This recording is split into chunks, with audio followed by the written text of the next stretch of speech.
সাগর ভাইয়া, তোমার ভাইয়া আর ভাবি রাতের বেলা জামা কাপড় খুলে ওসব কি করে? আর ভাইয়া অত পচা কেন? ভাবিকে সে কি মার? ভাবি এত করে কান্না করছিল কিন্তু ভাইয়া কিছুতেই ছাড়ছিল না তাকে। নিজের বউয়ের মুখে নিজের ভাই আর ভাবিকে নিয়ে এমন কথা শুনে যেন আকাশ থেকে পড়ল সাগর।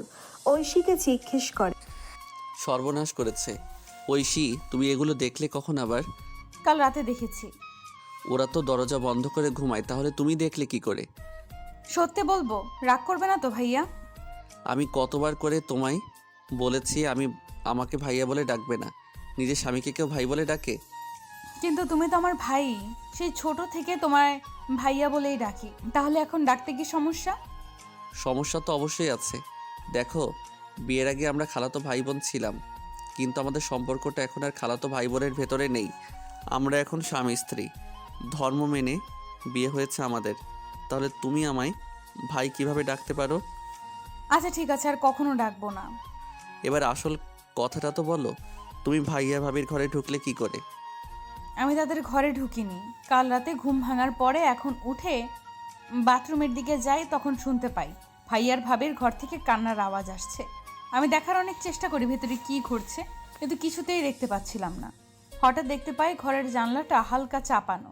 জানলার ফাঁক দিয়ে ভেতরের দিকে তাকাতেই দেখতে পাই ভাইয়ার ভাবির জামা কাপড় ছাড়া বিছানার উপরে শুয়ে আছে। ভাবির শরীরের উপর ভাইয়া।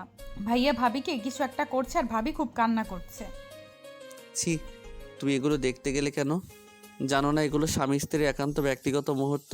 এইভাবে লুকিয়ে রাখা মোটেও ঠিক নয়। না, তুমি কাজটা মোটেও ঠিক করনি। আর ভাইয়া যা করলো ভাবির সাথে খুব ঠিক করেছে বুঝি। সেসব তোমায় ভাবতে হবে না। দেখো, এরপর থেকে যদি কখনো দেখেছি তুমি কারো রুমে উকিঝুঁকি মেরেছো, তবে কিন্তু একদম ভালো হবে না। জানো, ভাবি আর ভাইয়া যদি ওই মুহূর্ত দেখে ফেলতো তখন কি হতো? কেন, কি হতো? সেইটুকু বোঝার মতো বুদ্ধি আছে নাকি তোমার মাথায়? এখন এসব টপিক বাদ দাও, কি করবে বলো? কি করব আর, আমার খুব ঘুম পাচ্ছে। রোজ শুতে আসার আগেই ঘুম পেয়ে যায় কি করে তোমার? তোমার সাথে একটু কথাও বলার সময় হয় না মন খুলে? কথা বলার জন্য তো সারাদিন পড়েই আছে, রাতে কেন বলতে হবে শুনি? সে আর তুমি কি বুঝবে? আমার এখন আর কিছু বুঝতে হবে না, শুধু এইটুকুই জানি আমার খুব ঘুম পাচ্ছে, আমি ঘুমিয়ে পড়লাম। এই বলে ঐশী ওর চোখ দুটো বন্ধ করে দিল। সাগর ঐশীর নিদ্রা মিশ্রিত মুখের দিকে তাকিয়ে একটি হাসি দিল। এরপরে ঐশীর পাশে শুয়ে পড়ে। ঐশীর সম্পর্কে সাগরের খালাতো বোন হয়। ঐশীর বাবা হঠাৎ দুর্ঘটনার কবলে পড়ে মারা যাওয়ার পরে ঐশী আর ওর মা অসহায় হয়ে পড়ে। নিজের মেয়েকে নিয়ে কোথায় যাবে বুঝতে পারছিল না ঐশীর মা। সাগরের পরিবার ঐশীর মাকে যতটা সম্ভব সাহায্য করে। ঐশীর নিয়মিত সাগরদের বাড়িতে আসা যাওয়া শুরু হয়। এক পর্যায়ে সাগরের বাবা মা ঐশীকে তাদের ছেলের জন্য পছন্দ করে ফেলে। সাগরও নিজের বাবা মায়ের পছন্দকে স্বীকার করে নিল। ঐশীর সাথে এক সপ্তাহ আগে বিয়ে হয় সাগরের। ওদের দুজনের বয়সের ব্যবধান অনেকটা।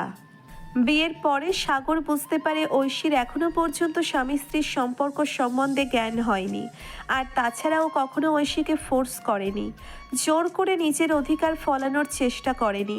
সাগরের চোখে ঐশী এখনো ছোট একটা মেয়ে। যেদিনও নিজে থেকে সাগরের কাছে আসবে সাগর ওকে গ্রহণ করে নেবে। তার আগে নয়, পরের দিন সকালবেলা সাগরের ঘুম ভাঙতেই দেখতে পায় ঐশী বিছানার ওপরে শুয়ে আছে। ঘড়ির কাঁটার দিকে তাকিয়ে দেখতে পায় সকাল 8:30 বাজে। সাগর ঐশীকে ডেকে তুলল। রোজ সকালে ঐশীকে ঘুম থেকে ডেকে তুলতে হয় সাগরের। পৃথিবীর সবথেকে বিরক্তিকর কাজের ভেতরে এই কাজটা অন্যতম সাগরের কাছে। একটু পরে ঐশীর ঘুম ভাঙলে সাগর ওকে ধমকের স্বরে বলতে লাগলো, কি ব্যাপার? এইভাবে সারাদিন ঘুমালে চলবে কি করে? সেই কখন সকাল হয়েছে, কিন্তু ঘুম থেকে ওঠার কোনো নাম নেই। ইস, খুব দেরি হয়ে গেল তাই না? তুমি আমায় আরো আগেই ঘুম থেকে ডেকে তুলবে তো? কেন, আমি কি তোমায় ঘুম থেকে ডেকে তোলার চাকরি নিয়ে বসে আছি? কাল থেকে সময় মতো ঘুম থেকে ওঠা চাই, নয়তো খবর আছে তোমার। সাগরের কথা শুনে ঐশী কোনো রকম ভ্রুক্ষেপ না করে রুম থেকে বেরিয়ে গেল। দুপুরবেলা সবাই দুপুরের খাবার শেষে যে যার রুমে বসে বিশ্রাম করছে। সাগরও ওর রুমে এসে বিছানার উপরে শুয়ে পড়ে। এরপরে কখন সে ঘুমে আচ্ছন্ন করে ফেলেছে ওকে সেই দিকে খেয়াল নেই ওর। চোখ জোড়া খুলতেই সাগর দেখতে পায় কেউ একটা দাঁড়িয়ে আছে ওর রুমের মাঝখানে। লোকটার চেহারা বড্ড স্পষ্ট, এত কাছ থেকে দেখার পরেও বোঝা যাচ্ছে না। সাগর লোকটাকে উদ্দেশ্য করে বলতে লাগলো, কে কে ওখানে? আমার রুমের ভেতরে কে দাঁড়িয়ে আছেন? কি চান আমার কাছে জানতে পারি? এরপরে ধীরে ধীরে লোকটার চেহারা স্পষ্ট হতে থাকে। চেহারাটা পুরোপুরি স্পষ্ট হতেই সাগর যেন ভয়ে জড়সড় হয়ে গেল। নিজের চোখে বিশ্বাস করতে পারছে না ও। অস্ফুট স্বরে লোকটাকে উদ্দেশ্য করে বলতে লাগলো, এ কি রহমান খালু, তুমি এখানে? তুমি আমার ঘরে কি করছো? আর তুমি ফিরে এলে কি করে বলো? তোমার না মৃত্যু হয়েছে? কে বলেছে আমার মৃত্যু হয়েছে? আমার কোনো স্বাভাবিক মৃত্যু হয়নি, খুন করা হয়েছে। আমায় খুন। তুমি আমার এখানে কেন এসেছো রহমান চাচা? আর এগুলো তুমি আমাকেই বা বলছো কেন? চলে যাও বলছি। আমার মেয়েটাকে এভাবে এতিম বানিয়ে দিয়েছিস কেন বাবা? কি অন্যায় করেছিলাম আমি? আর আমার মেয়েটাও বাবা কি অন্যায় করেছিল তোর সাথে? রহমান খালু, আমার সাথে তোমার মেয়ে ঐশীর বিয়ে হয়েছে। তুই শুনে খুশি হয়েছো তো? আর বিশ্বাস কর, আমি নিজেকে শুধরে নিয়েছি, আর আগের মতো নেই আমি। চুপ থাক। তোকে কে বলেছি আমার মেয়েকে বিয়ে করতে? আমি তো বলিনি। আর তুই যতই পাল্টে যাস না কেন, আমি কি তাতে আমার প্রাণ ফিরে পাবো যেটা আমি হারিয়েছি? তোমায় প্রাণ ফেরাতে পারবো না আমি, কিন্তু আমি যথাসাধ্য চেষ্টা করছি তোমার স্ত্রী আর সন্তানকে ভালো রাখতে। ওরা যেন তোমাকে হারানোর কষ্ট ভুলে থাকতে পারে, আমি সেই ব্যবস্থা করেছি। এসব বলে একদম আমার মন গলাতে পারবি না বিসাগর। আজ তোকে শেষ করে ফেলবো আমি। আমার উপর হওয়া অন্যায়ের প্রতিশোধ নেব। এই বলে ঐশীর বাবা এগিয়ে আসতে থাকে সাগরের দিকে। ভয়ে সাগরের প্রাণ ওষ্ঠাগত তখন। কি করবে ভেবে পাচ্ছে না ঐশী। বিছানার পাশে রাখা ফুলদানিটা উঠিয়ে সাগরের দিকে ছুঁড়ে মারল। অমনি সাগরের ঘুম ভেঙে যায়। ধরপড় করে বিছানার উপরে উঠে বসলো ও। সাগরের চিৎকার শুনে ঐশী ব্যালকনি থেকে ছুটে এলো। ভাইয়া, সাগর ভাইয়া, কি হয়েছে তোমার? তুমি এমন করছো কেন? কতবার বলেছি তোমায় আমায় একদম ভাইয়া বলে ডাকবে না। আর আমার কিছু হয়নি, যাও এখান থেকে, যাও বলছি। কি আজব, তুমি আমার সাথে এমন করছো কেন? বলো না কি হয়েছে। আমায় এক গ্লাস পানি দিতে পারো? পানি দিয়ে কি করবে? মানুষ পানি দিয়ে কি করে ঐশী? তোমার কমন সেন্সের এত অভাব কেন বুঝি না আমি। সাগরের কথা শুনে ঐশী চুপ হয়ে গেল। এরপর দ্রুত কিচেনের দিকে গিয়ে এক গ্লাস পানি নিয়ে আসলো। সাগরের কাছে দিতেই মুহূর্তেই পুরোটা সাবার করে দিল। ঐশী সাগরকে আবার প্রশ্ন করে, তোমার খুব পানির তেষ্টা পেয়েছিল তাই না? হ্যাঁ, এবার যাও গিয়ে কাজ করো, আমায় একটু একা থাকতে দাও। সাগর বিছানা থেকে উঠে ছাদের দিকে চলে গেল। এরপরে ছাদের রেলিংয়ের পাশে দাঁড়িয়ে একটা সিগারেট খায়। আজ থেকে ঠিক 1 বছর আগের ঘটে যাওয়া একটি ঘটনা মনের ভেতরে নাড়া দিতেই বুকটা দুমড়ে মুচড়ে ওঠে সাগরের। হ্যাঁ রহমান খালু, তুমি ঠিক বলেছ। আমি একজন খুনি আমি। আমার ক্ষমা পাবার কোনো অধিকার নেই হয়তো, তবু এটা বলবো, পারলে তুমি আমায় মাফ করে দিও। আমি তোমার আর আমার সত্যিটা সারা জীবনের জন্য মাটি চাপা দিয়ে দিয়েছি, কাউকে কিছু জানতে দেইনি। মনে মনে কথাগুলো আউড়ে একটা দীর্ঘশ্বাস ছাড়ে সাগর। ওর সিগারেটের ধোঁয়া বাতাসে মিলিয়ে যেতে লাগলো। রাতের বেলা সাগর রুমের ভিতরে এসে দেখতে পায় ঐশী শুয়ে আছে। সাগর ওকে জিজ্ঞেস করে, এ কি তুই ঘুমাওনি এখনো? না, না, কেন? ঘুম পাচ্ছে না আজ আমার। ও আচ্ছা। সাগর চেঞ্জ করে বিছানার উপরে উঠল। ঐশী ওর হাতটা চেপে ধরল। সাগর একটু অবাক হলো ঐশীর এই আচরণে। বুঝতে পারছে না ঐশী ঠিক কী চাইছে। কি হলো, কিছু বলবে? তুমি আসলে খুব পচা একটা বর। আমি পচাবর কেন? কি করেছি আমি শুনি? তুমি একটু আদর করো না আমায়, আমায় ভালোবাসো না। ঐশীর কথা শুনে সাগর রীতিমতো হতবাক। ঐশী এগুলো কোথা থেকে জানলো সেটা ভাবছে সাগর। কি হলো, কথা বলছো না কেন? সাগর ঐশীকে নিচের দিকে টেনে জিজ্ঞেস করে, তোমায় এগুলো কে বলেছে ঐশী? তা বলবো কেন? আচ্ছা, বলতে হবে না। তাহলে কি তুমি চাও আমি তোমায় আদর করি? হ্যাঁ, খুব চাই। সাগর ঐশীকে নিজের সাথে জড়িয়ে ধরল। এরপরে ওকে বালিশের ওপরে শুইয়ে দেয়। ঐশীর গলার অঞ্চলে নিজেকে গুজে দিল সাগর। ঐশীর সারা শরীর যেন অদ্ভুত কম্পনে মোচড় দিয়ে উঠল। সাগরকে নিজের সাথে শক্ত করে চেপে ধরল। সাগর ক্রমাগত ঐশীর ঠোঁট, ঘাড়, কপাল প্রভৃতি জায়গায় নিজের চুমু চিহ্ন এঁকে দিতে লাগলো। ঐশীর হাতটা এক পর্যায়ে সাগরের ট্রাউজারের ওপরে চলে যায়। ট্রাউজারের ফিতাটা খুলে তার ভিতরে নিজের হাতটা এগিয়ে নিয়ে গেল ঐশী। সাগর ঐশীর কর্মকাণ্ড দেখে থতমত খেয়ে গেল রীতিমতো। ঐশীকে জিজ্ঞেস করছে, এ কি করছো? আমি আদর করব একটু, আমাকে দেখাও না। সত্যি আদর করবে? হ্যাঁ, খুব। সাগর নিজেকে অনাবৃত্ত করে দিল। ঐশী একদৃষ্টিতে তাকিয়ে রইল সাগরের দিকে। কি হলো, শুধু তাকিয়ে থাকলে হবে? আদর করো। ইস, আমার খুব লজ্জা করছে। লজ্জা লাগলে চলবে কি করে? ঐশী কোনো কথা না বলে চুপ করে রইল। সাগর ঐশীর শরীরের ওপরে উঠে পড়ল। সাগর স্পষ্ট লক্ষ্য করছে ঐশীর চোখে মুখে ভয়ের ছাপ। এরপরে সাগর ঐশীর কানের কাছে নিজের মুখটা নিয়ে গিয়ে জিজ্ঞেস করলো, এরপর কি হবে জানো তো? হ্যাঁ, জানি। কান্নাকাটি করবে না তো? না, করব না। প্রমিস করো যতই কষ্ট হোক কান্না করবে না একদম। কষ্ট লাগলে খেয়ে না কান্না করে। আমায় ব্যথা দিবে না একদম, যেমন তোমার ভাইয়া ভাবিকে দেয়। দেখো, আজ তুমি আর আমি প্রথমবারের মতো এক হতে যাচ্ছি। এই সময়ে সব মেয়েদের একটু কষ্ট হয়, তোমাকে তো আরও কষ্ট সহ্য করতে হবে।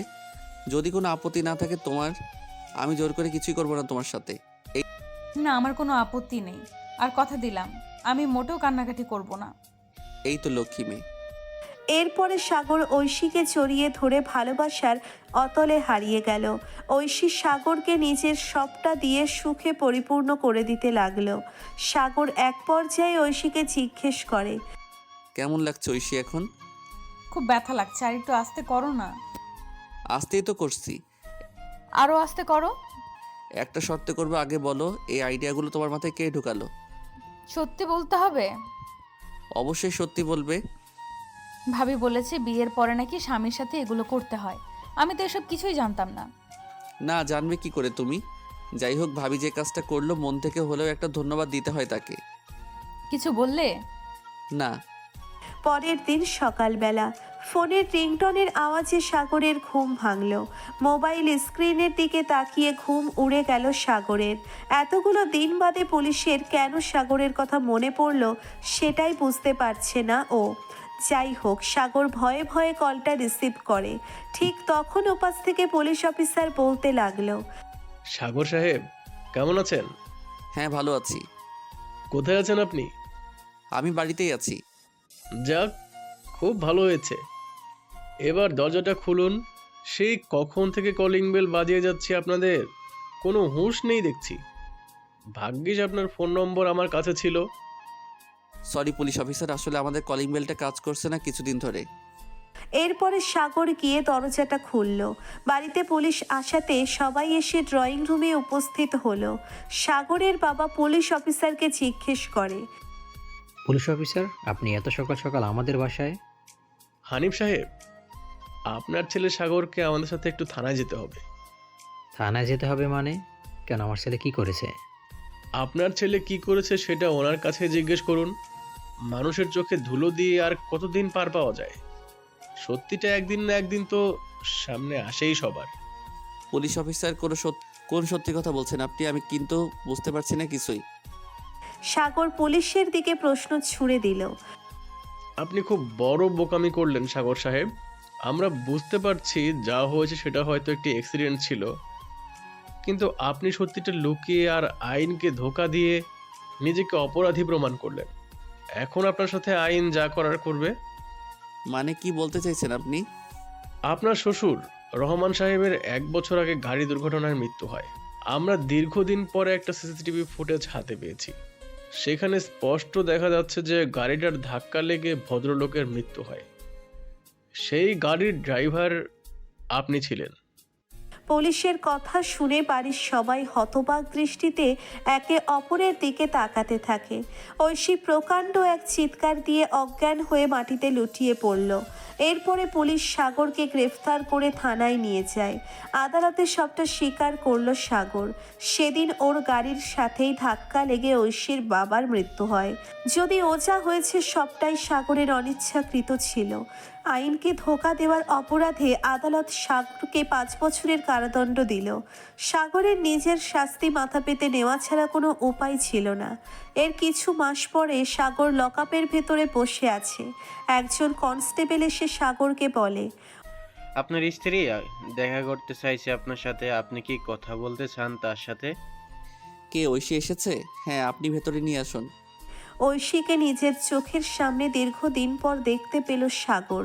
ঐশী সাগরের দিকে তাকিয়ে রইল কিছুক্ষণ।